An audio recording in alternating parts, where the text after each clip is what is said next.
everyone, I am Rebecca from ChemKnits, and recently we have explored a lot of natural dyes, and we've been comparing the way that the colors come out if we pre-treat the wool yarn with an alum mordant or not. And we've explored avocado, black beans, dandelions, logwood, and even weld. And so today we are going to play with two new colors.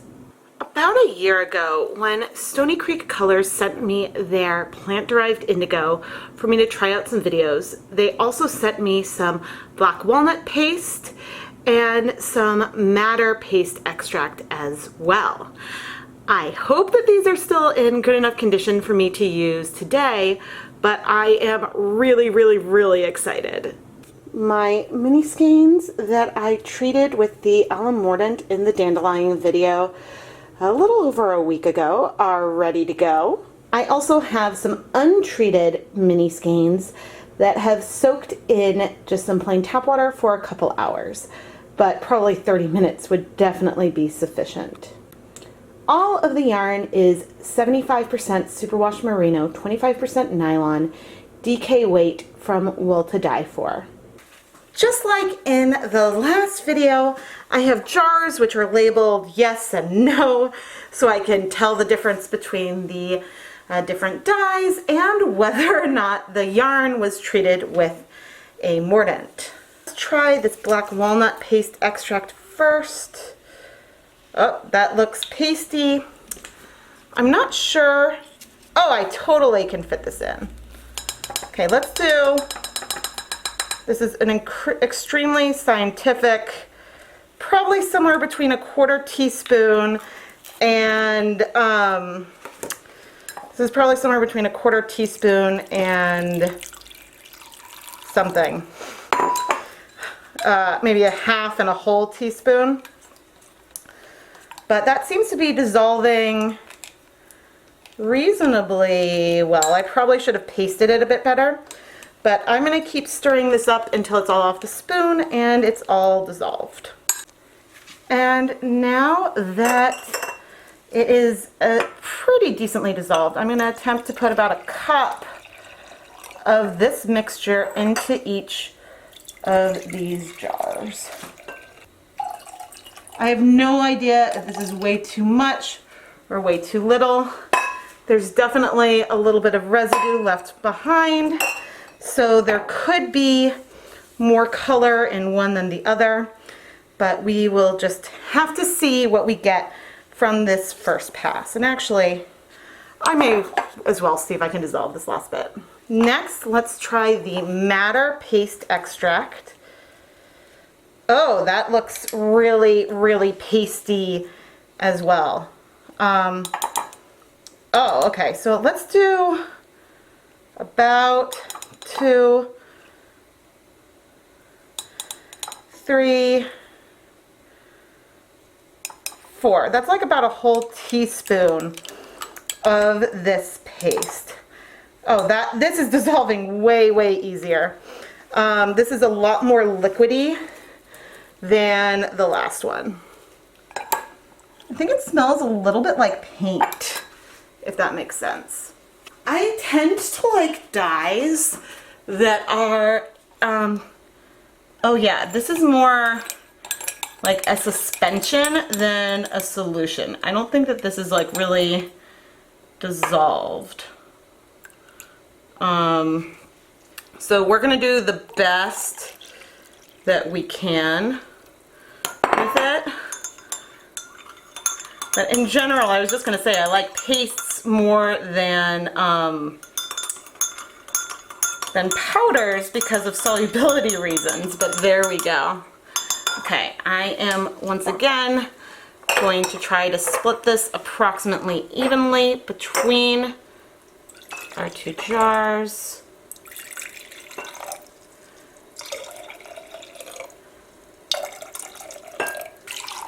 It's approximately even. I'm going to rinse the last little bit out, give that a little more water volume. All right, and there we go. Okay, our 4 containers are ready to go. Now let's add the yarn. Here are the ones with no mordant. Here is our madder, and here is our walnut.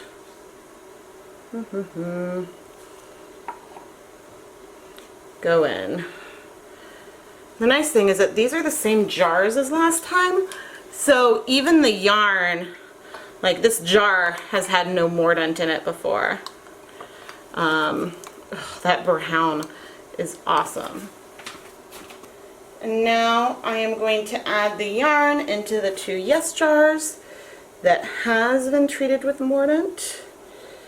And yeah, it looks like the madder so far is a bit of an orangey color. And then the walnut is like a brown color, which is sort of what I expected. Now I'm okay moving these spoons because I'm okay going from no mordant to mordant, but in case there's some residue in these 2 jars, I wouldn't want to do the reverse because I wouldn't want to introduce any mordant into our nose. And I'm trying to tell, I'm not sure if I see any shift at all quite yet, but now let's go get these and start heating. I have done enough of these mason jar videos by now that you guys sort of know the drill. But ooh, in the little bit of time between leaving and coming over, I do see a more brightness in the madder with the mordant. So in this one looks a little more brown. That is really, really awesome. Okay, so I like to try to get the water level in the pot to be just below the water level in the jars, or pretty close. I don't want the jars to float. I am using this pasta insert inside my dedicated dye pot. We are gonna keep heating things up. I'm going to bring the water to a boil, and then I'm gonna let it go for, I think, about an hour. And yeah, and then we'll come back and take a peek. But I'm already curious. I do see some particles floating around in the madder cups, but I think some of that might be striking already. And ooh, I definitely see some particles floating around in the walnut jars as well. I don't mind if we get uneven absorption of color, but yeah, this is just sort of a quick and dirty look. But anyway, I'll see you in a little over an hour. I'm barely 5 minutes into heating this up, and already in the walnut plus mordant, I can see the color sort of clumping up. I saw something similar in the logwood, but I don't know if any of it is binding to that yarn. Maybe it'll need a little something extra in there, but that's a problem that I don't see without the mordant. The madder colors though, those are looking awesome. It's been an hour and I just turned off the heat. And I've pretty much left everything alone for the hour, except I did come and stir our walnut friends once. First I stirred the no mordant before I stirred the one with mordant. I am really, really curious because first impressions, the no mordant looks darker, but there were some clumps in there, so we can't take it all with a grain of salt. But I'm not sure if this is a hue differential or what, but it also looks like there could just be a lot more color still in solution there, where maybe we absorbed more in the other one. I don't know. We will obviously take a closer look once things cool. As for our madder, yeah, with the mordant, it feels more like an orangey red, like a blood orange kind of color. There's definitely more brightness and yellow in it. The without mordant is sort of more like a brick red. It's a more muted color, even though there is some good depth to it. But again, this is the first impression, and we will have to wait and see how things look when we wash them. I'm gonna leave everything here in the dye bath and just let it cool completely. I want to be perfectly honest that we are a couple days later and the yarn has remained in the jars. So for recap, we have our walnut, with mordant, without mordant, and our maddar with and without mordant. First, let's take a look at the maddar without mordant. And at first look, there is definitely some brownish sediment in the jar.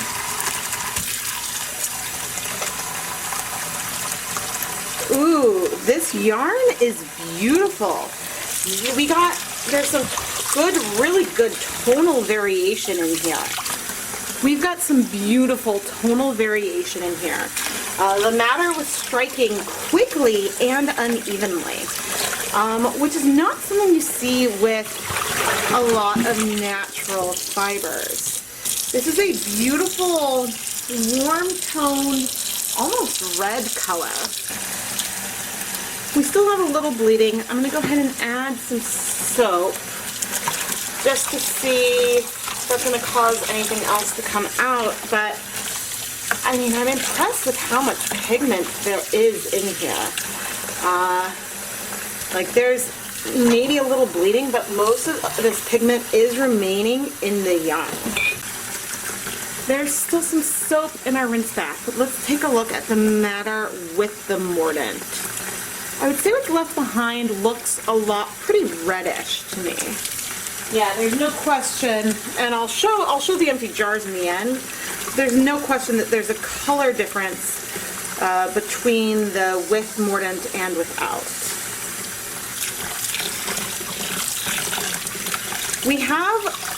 This is almost a coral color. It's very sort of reddish orange, I would say. It's a beautiful, beautiful color. The other color was beautiful too, but it feels more muted than what we see here. Add a little bit more soap. I'm washing everything on cool water, but I mean, yeah, we've got some bleeding, so I'm going to wash this one a few times, but I expect that within a few rinses it should clear as well. But I love the brightness of this color. Now let's look at the walnut with no mordant. There is a fair amount of color left in the jar. And a beautiful warm brown. There are definitely, without question, some tonal aspects to this yarn. And you can see that there's just a lot of sediment in here. I don't know if I used too much. I mean, I know that this is something that definitely will stain, but we are rinsing a lot out. Although actually the color itself doesn't really seem to be changing too much with all of this rinsing. So there's no doubt in my mind that we have a rich brown here. I guess this time I'm using some greenish dish soap. Oh, weird. It looks like the sediment is sort of like sticking to the sides of this wash basin as well.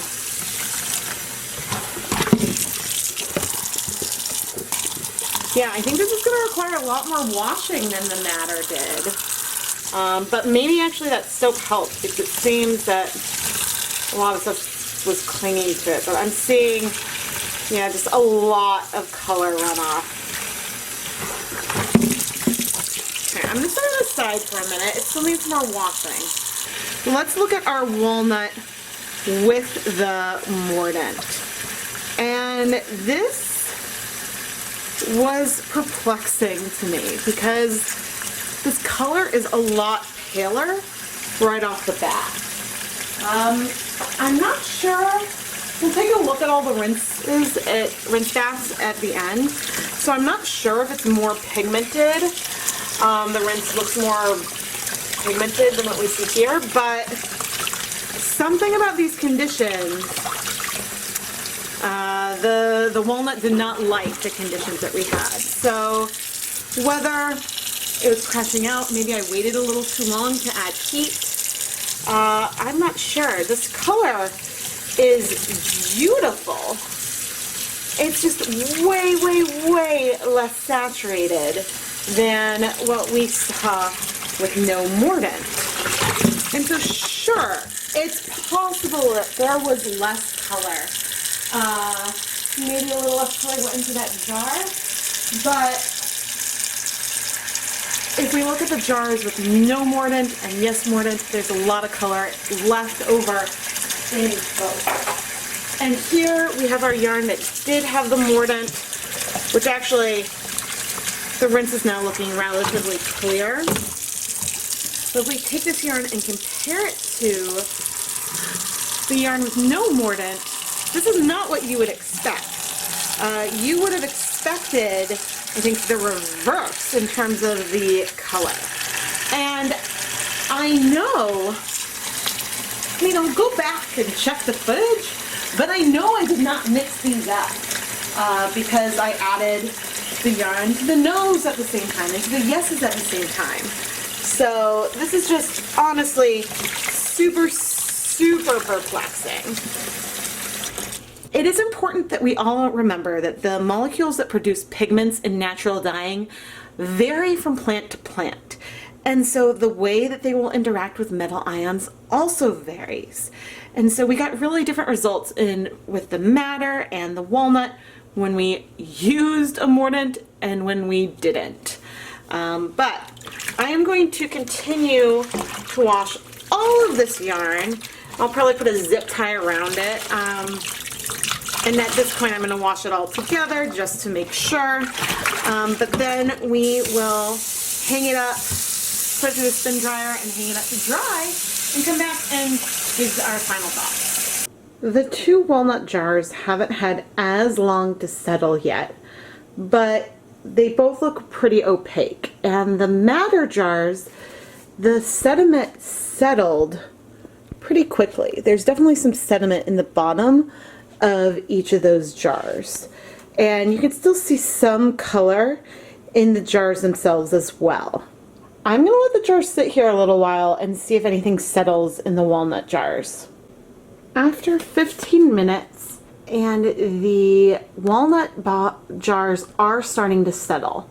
The one where you see the most sediment is the jar that had our mordanted yarn in it. Here are the 4 finished colorways we created using either walnut extract or madder extract, without mordant or with an alum mordant. If we look at this in black and white, the level of saturation that we saw with the madder is actually similar between the two skeins.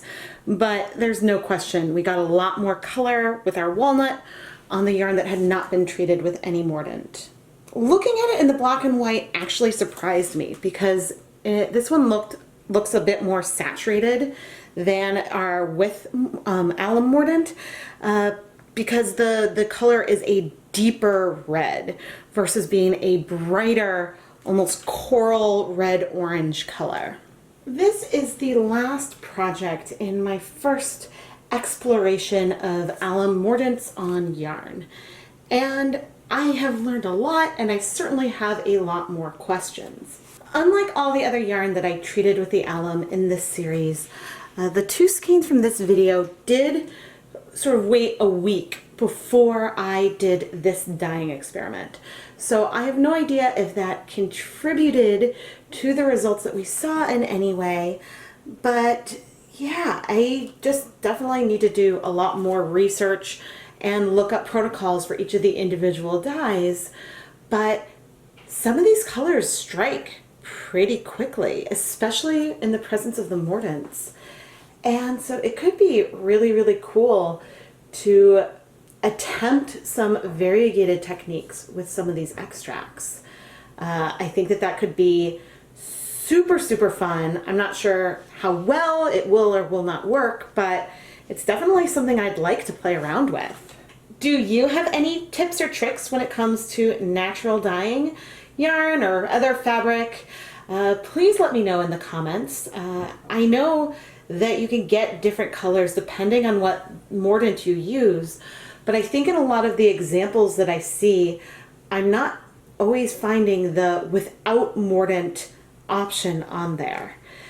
As we have shown in all of these videos, there is not always a big difference between the yarn where you have mordant and the yarn where you don't. Sometimes the colors are really similar, and then sometimes the colors are really, really dramatic, like in the case of logwood or black beans. As a quick summary, we have achieved many, many different colors in this series, whether we were using black beans, avocado, weld, logwood, dandelions that I picked myself, madder, or walnut. There's a lot, and honestly, we are approaching a pretty nice rainbow. I think if we got a good green, then yeah, we would be able to go pretty far with like a little natural rainbow here. In addition to some tips and tricks, please go ahead and let me know in the comments what your favorite natural dyes are to use and the favorite colors that you can achieve. I know there's so many mordants out there that can help you shift so you can get some really, really bright colors. However, there's also a lot more safety concerns with some of the other mordants you can use. So I probably will be sticking to alum and maybe some iron mordants personally, but I am excited to go outside and explore colors. As I said, I think at the end of one of the other videos, it is so much easier to go and buy a natural dye extract and use that to dye colors than it is to prepare all the material yourself and try to extract the color on your own. However, it definitely feels, when you're using an extract or a powder that you purchased, it feels much more like you're using a commercial dye. Sure, some of the treatments and the way things work are different, but there's something really amazing about wandering around your neighborhood picking dandelion blossoms or soaking your black beans to get that color out. And so I really would like to encourage you all to go outside or, down your aisles in the supermarket and play. If you enjoyed this video and this series, please subscribe to the ChemKnits Tutorials YouTube channel, give the video a like, and turn on notifications so you never miss a new video. I publish at least 2 videos every week on Tuesday and Friday mornings, and along the way there's also frequent bonus videos, live streams, and more. If you'd like early access to new content and behind-the-scenes sneak peeks, go check out the ChemKnits Patreon. There's a lot of really fun perks and ways that you can help engage with the content that I'm creating over there, and you can find a link in the video description and iCard. Finally, if you really like the yarns that I create, whether I am using natural dyes, food coloring, commercial acid dyes, head over to the ChemKnits Creations Etsy shop and check out what's in there. I obviously play around with a lot of different colors and techniques, and so in doing that, I accumulate a lot of hand-dyed yarn. And so my shop is filled with yarn that I have dyed in my videos. And if you go read the item descriptions, you can even get some sneak peeks of what might be coming up along the way, because sometimes things make it into the shop before the video has even been published. I would like to give another huge shout out to Stony Creek Colors, and thank you for sending me the walnut and madder extracts that I used in this video. They also sent me their American grown plant-derived indigo that I used in a series last year, and I really appreciate that they gave me this opportunity to go outside of my own personal comfort zone and to really explore new colors.